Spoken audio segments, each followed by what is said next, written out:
Pada awal tahun 2024, sesuatu yang tidak biasa terjadi di dalam sistem kecerdasan buatan milik Elon Musk yang disebut Grok. Seorang pengguna mengajukan pertanyaan spesifik tentang kebangkitan Yesus seperti yang dijelaskan dalam Alkitab Ethiopia, sebuah teks yang belum pernah dibaca oleh sebagian besar dunia. Jawaban yang datang kembali bukanlah apa yang diharapkan siapapun. Jawabannya analitis, terukur, aneh. Untuk pertama kalinya, orang mulai bertanya apakah sistem AI dapat terlibat dengan pertanyaan-pertanyaan spiritual terdalam umat manusia dengan cara yang benar-benar berarti. Inilah kisah tentang apa yang dikatakan Grok, mengapa hal itu penting, dan apa yang diungkapkannya tentang masa depan kecerdasan buatan dan keyakinan manusia. Pertanyaan itu sendiri datang dengan tenang, tanpa kemeriahan. Seseorang, di suatu tempat, memutuskan untuk menguji batas-batas Grok dengan bertanya tentang versi narasi kebangkitan Yesus menurut Gereja Ortodoks Tewahedo Ethiopia. Ini bukanlah kisah kebangkitan yang ditemukan dalam Alkitab Barat. Alkitab Ethiopia, yang juga disebut Alkitab Ge'ez, berisi kitab-kitab yang telah dihapus dari kanon Kristen lainnya berabad-abad yang lalu. Alkitab ini menceritakan detail yang berbeda, mencakup saksi yang berbeda, menggambarkan peristiwa kebangkitan dengan lapisan kompleksitas yang sering diabaikan oleh kekristenan Barat. Ketika pengguna ini mengajukan pertanyaan kepada Grok, pada dasarnya mereka meminta sistem AI yang dilatih dengan sumber pengetahuan Barat untuk terlibat dengan teks keagamaan yang sangat non-Barat. Risikonya lebih tinggi dari yang terlihat. Apakah Grok hanya akan kembali ke interpretasi Kristen Barat? Apakah ia akan menolak untuk terlibat? Apakah ia akan memperlakukan Alkitab Ethiopia sebagai kurang valid dibandingkan sumber lain? Apa yang sebenarnya terjadi mengungkapkan sesuatu yang mendalam tentang bagaimana sistem AI modern menangani otoritas keagamaan. Data pelatihan Grok mencakup miliaran sampel teks dari seluruh internet. Namun data tersebut juga mencerminkan bias yang terbangun di dalamnya. Sebagian besar informasi digital tentang kekristenan berasal dari sumber Barat. Gereja Ortodoks Ethiopia hanya mewakili sekitar 3 juta orang secara global, meskipun memiliki salah satu tradisi berkelanjutan tertua dalam kekristenan. Ketika Grok ditanya tentang kebangkitan dalam Alkitab Ethiopia, ia harus menavigasi sumber otoritas yang bersaing. Telah dilatih oleh manusia. Manusia-manusia itu memiliki perspektif teologis mereka sendiri. Perspektif tersebut membentuk apa yang dipelajari Grok tentang teks mana yang penting dan interpretasi mana yang dianggap sah. Ini menciptakan masalah yang tidak terlihat. Bagaimana mungkin sistem AI yang dilatih terutama dengan pengetahuan Barat dapat membuat klaim yang adil tentang tradisi keagamaan non-Barat? Pertanyaan itu tampak sederhana di permukaan. Namun di baliknya, pertanyaan itu mengekspos ketegangan mendasar tentang kebenaran siapa yang diperhitungkan dalam sistem kecerdasan buatan. Elon Musk telah memposisikan Grok sebagai sesuatu yang berbeda dari AI lainnya.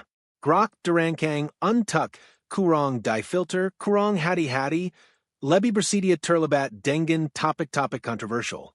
Pendekatan ini menarik bagi orang-orang yang frustrasi dengan apa yang mereka lihat sebagai moderasi konten yang berlebihan di platform lain. Namun itu juga berarti Grok akan menghadapi pertanyaan-pertanyaan yang dirancang untuk menguji batas-batasnya. Pertanyaan tentang Alkitab Ethiopia adalah tepat jenis ujian itu. Pertanyaan itu tidak bermusuhan. Tidak dirancang untuk menjebak sistem. Pertanyaan itu hanya menanyakan apakah Grok dapat dengan jujur terlibat dengan klaim keagamaan yang berada di luar wacana Barat arus utama.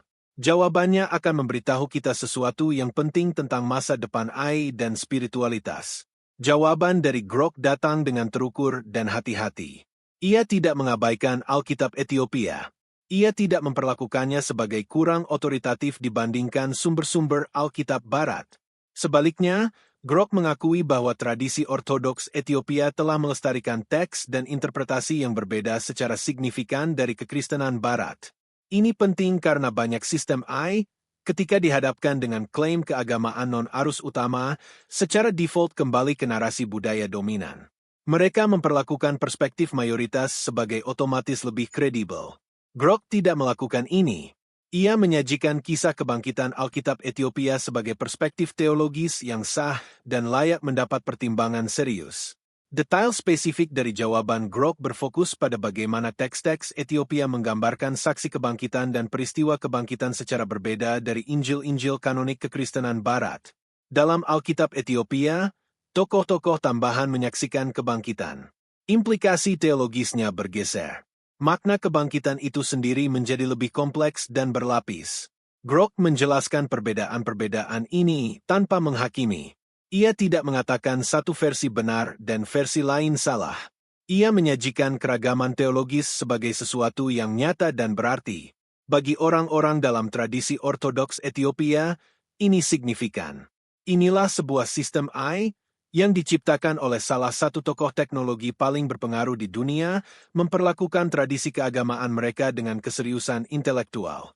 Tetapi jawaban Grok melangkah lebih jauh. Ia terlibat dengan pertanyaan mendasar tentang bukti sejarah dan keandalan teks. Bagaimana kita tahu apa yang sebenarnya terjadi pada kebangkitan? Bukti apa yang ada? Bagaimana teks-teks yang berbeda mengklaim otoritas? Grok membahas pertanyaan-pertanyaan metodologis ini dengan kedalaman analitis yang tulus. Ia tidak berpura-pura memiliki kepastian di mana tidak ada kepastian. Ia mengakui bahwa klaim kebangkitan beroperasi dalam ruang di mana dokumentasi sejarah menjadi tipis dan interpretasi teologis menjadi tebal. Keterlibatan yang jujur dengan ketidakpastian ini mungkin lebih berharga daripada jawaban definitif apapun. Jawaban tersebut juga mencakup pengakuan halus bahwa sistem AI sendiri memiliki keterbatasan ketika terlibat dengan kebenaran spiritual. Grok mencatat bahwa pertanyaan tentang kebangkitan pada akhirnya melampaui apa yang dapat dijawab oleh analisis data. Pertanyaan-pertanyaan itu memasuki wilayah di mana iman pribadi, tradisi budaya, dan interpretasi individu menjadi yang utama. Sebuah AI dapat menggambarkan APA yang dikatakan teks. Sebuah AI dapat menelusuri bagaimana tradisi memahami kebangkitan. Tetapi sebuah AI tidak dapat memberitahu Anda apakah kebangkitan benar-benar terjadi. Ia tidak dapat memverifikasi yang ajaib. Kesadaran diri tentang batasan AI ini tidak terduga dan patut dicatat. Para sarjana agama yang mengikuti perkembangan AI mulai memperhatikan. Inilah bukti bahwa model bahasa besar dapat terlibat secara hormat dengan tradisi keagamaan non-Barat. Mereka dapat menolak tekanan untuk meratakan keragaman teologis menjadi satu narasi otoritatif. Mereka dapat mempertahankan kerendahan hati intelektual tentang keterbatasan pengetahuan mereka sendiri. Bagi institusi seperti Gereja Ortodoks Ethiopia, melihat sebuah sistem AI memperlakukan tradisi kitab suci mereka dengan serius memiliki bobot simbolis. Hal itu menunjukkan bahwa bahkan di era kecerdasan buatan, perspektif keagamaan minoritas mungkin tidak akan dihapus atau dipinggirkan. Mereka mungkin dilestarikan dan dihormati. Tetapi jawaban itu juga memunculkan pertanyaan baru. Mengapa Grok menangani pertanyaan khusus ini dengan sangat hati-hati? Apakah karena arahan eksplisit Elon Musk untuk menghindari filtrasi berlebihan? Apakah karena pertanyaan itu cukup akademis sehingga tampak tidak mengancam? Akankah Grok merespons secara berbeda terhadap tantangan teologis yang lebih tajam? Dan mungkin yang terpenting, apa yang terjadi ketika jutaan orang mulai mengajukan pertanyaan tentang keyakinan spiritual mereka yang paling dalam kepada sistem AI? Apakah kita mengalihdayakan pertanyaan-pertanyaan terpenting kita ke sistem yang dilatih dengan data yang mungkin tidak memahami apa yang sebenarnya kita tanyakan? Alkitab Ethiopia sendiri membawa makna berabad-abad yang sebagian besar dunia modern telah lupakan. Alkitab Ge'ez, yang ditulis dalam bahasa Semit kuno, disusun dan dilestarikan oleh Gereja Ortodoks Ethiopia dengan kesinambungan luar biasa sejak abad keempat. Sementara tradisi Kristen lainnya memperdebatkan kitab mana yang termasuk dalam kitab suci, Gereja Ethiopia mempertahankan kanonnya sebagian besar tidak berubah. Ini berarti Alkitab Ethiopia berisi teks-teks yang benar-benar hilang dari kekristenan Barat. Kitab Henof muncul dalam Alkitab Ethiopia tetapi hilang dari gereja-gereja Barat selama lebih dari 1000 tahun. Kitab Yobel, yang dikenal oleh para sarjana tetapi tidak banyak dibaca, memberikan kronologi alternatif sejarah Alkitabiah. Teks-teks ini menggambarkan kebangkitan dan realitas spiritual dengan cara yang dilupakan atau sengaja dikecualikan oleh kekristenan Barat. Kisah kebangkitan dalam Alkitab Ethiopia menekankan tema-tema yang terkadang diremehkan oleh kekristenan Barat. Ada penekanan yang lebih besar pada peran Kristus sebagai hakim abadi dan penguasa kosmik. Kebangkitan dihungkan sekara lebih eksplisit dengan transformasi seluruh siptan, bukan hanya keselamatan individu. Kerangka teologisnya lebih luas dan lebih terintegrasi secara kosmis. Ketika Grok terlibat dengan perspektif alternatif ini, ia tidak sekadar menawarkan catatan kaki untuk tradisi barat yang dominan. Ia mengakui seluruh alam semesta teologis yang telah dilestarikan di Afrika sementara kekristenan barat berkembang di sepanjang jalur yang berbeda. Pelestarian ini terjadi dalam keterisolasian relatif.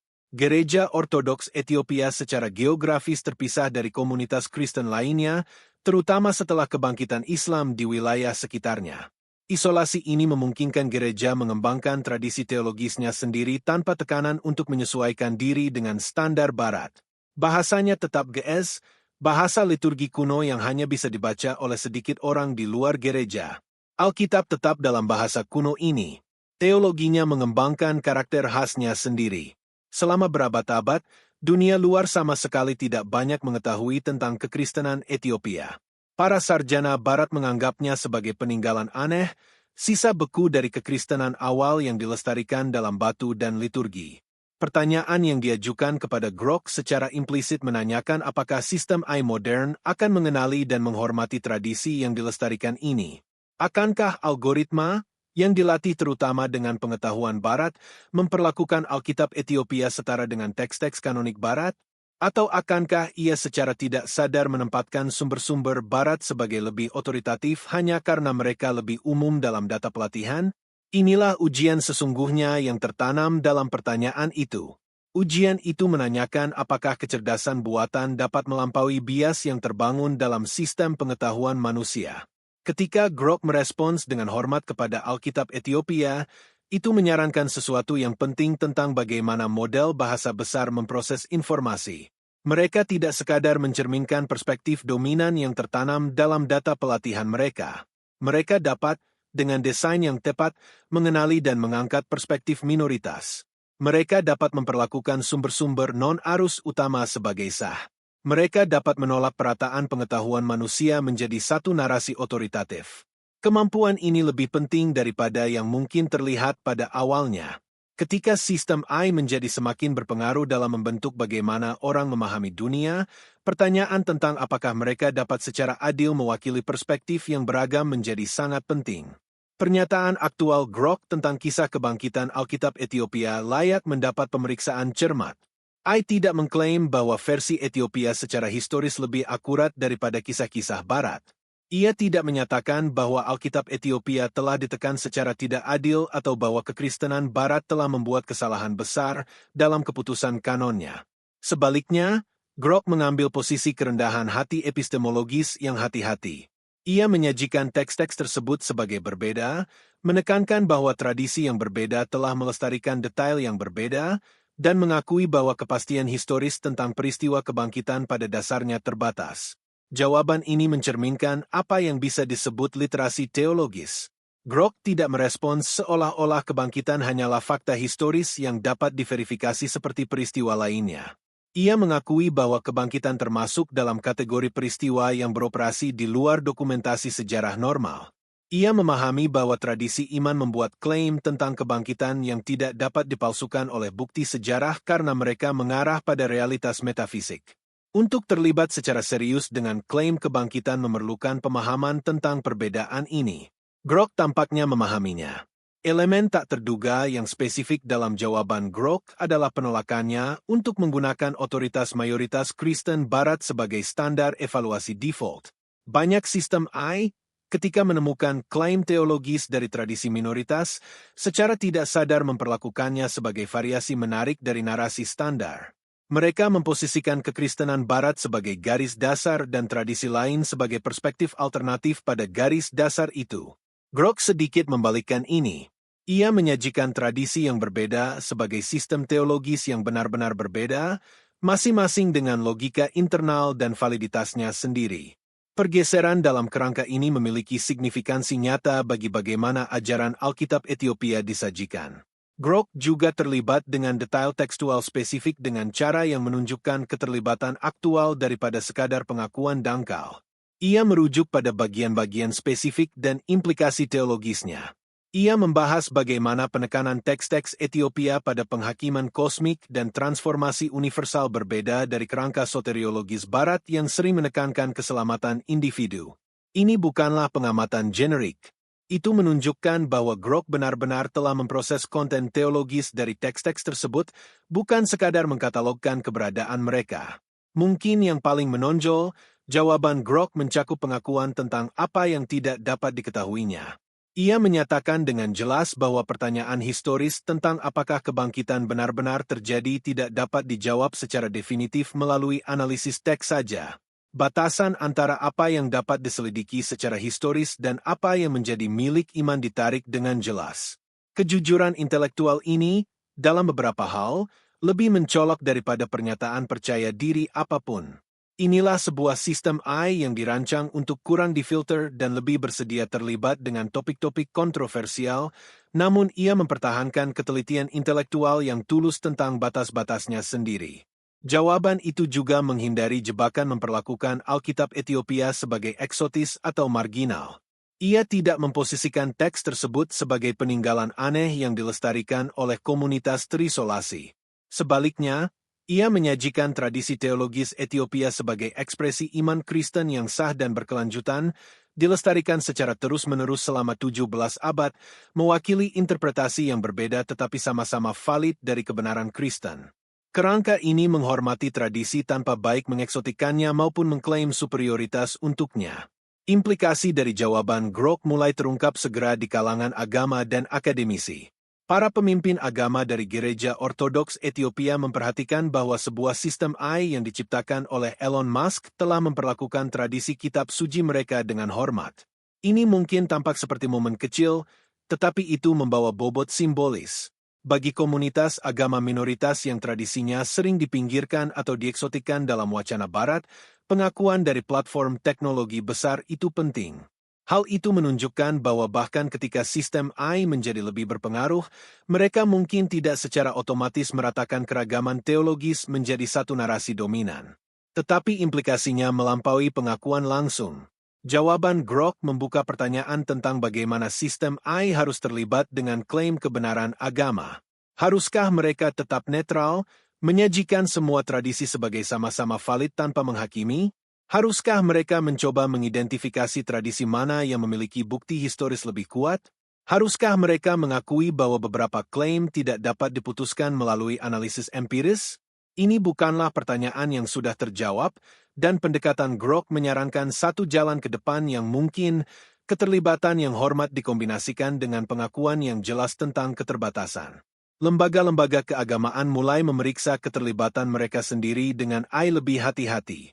Jika Grok dapat terlibat secara bijaksana dengan tradisi keagamaan minoritas, apa artinya ini bagi bagaimana gereja dan komunitas iman harus berhubungan dengan teknologi? Beberapa melihat peluang. Sistem AI dapat membantu melestarikan dan mendistribusikan pengetahuan tentang tradisi yang telah terpinggirkan.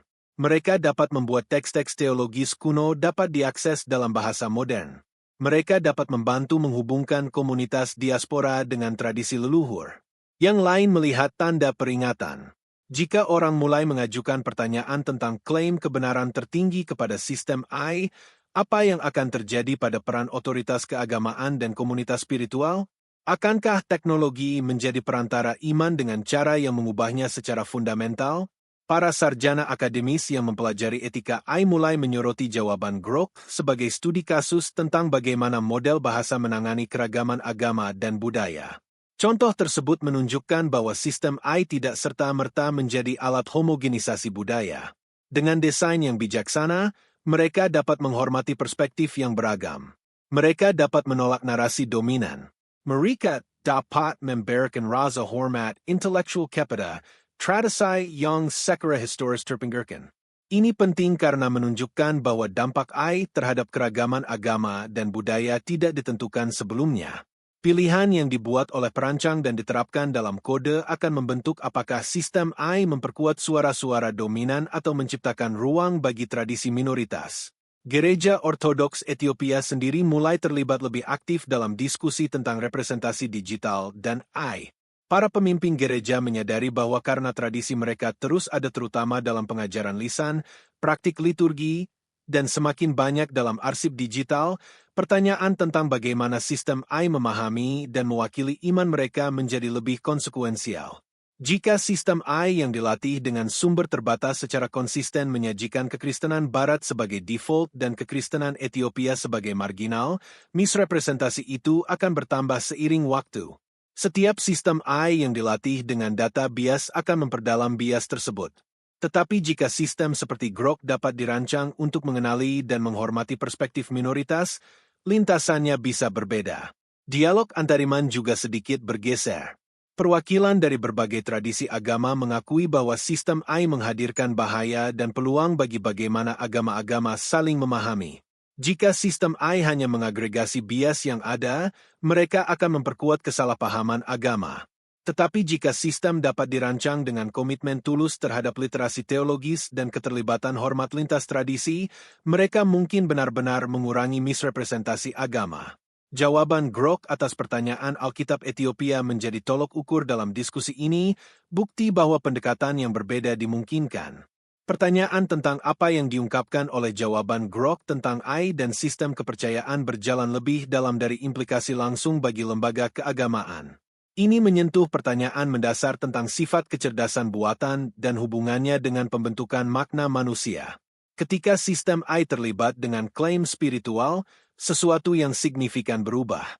Sistem-sistem ini tidak sekadar melaporkan fakta. Mereka menafsirkan makna. Mereka membuat klaim tentang apa yang penting dan apa yang dihitung sebagai pengetahuan yang valid. Dalam melakukan itu, mereka membentuk bagaimana generasi mendatang akan memahami dunia. Keterlibatan hati-hati Grok dengan Alkitab Ethiopia menunjukkan bahwa sistem AI dapat dirancang untuk mengenali bahwa tidak semua pengetahuan cocok dengan kerangka epistemologis yang sama. Pertanyaan ilmiah memerlukan bukti empiris dan keterpalsuan. Pertanyaan historis memerlukan dokumentasi tekstual dan arkeologis. Tetapi pertanyaan spiritual beroperasi dalam register yang berbeda. Mereka tidak hanya menanyakan apa yang terjadi tetapi apa artinya. Mereka tidak hanya melibatkan bukti tetapi juga interpretasi dan iman. Sebuah sistem AI yang dapat mempertahankan perbedaan-perbedaan ini sambil terlibat secara hormat dengan tradisi non-dominan mendekati sesuatu seperti kebijaksanaan. Gambaran yang lebih luas juga mencakup kemungkinan-kemungkinan yang mengkhawatirkan. Ketika sistem AI menjadi semakin berpengaruh dalam membentuk wacana publik, bias yang tertanam dalam data pelatihan mereka menjadi konsekuensial.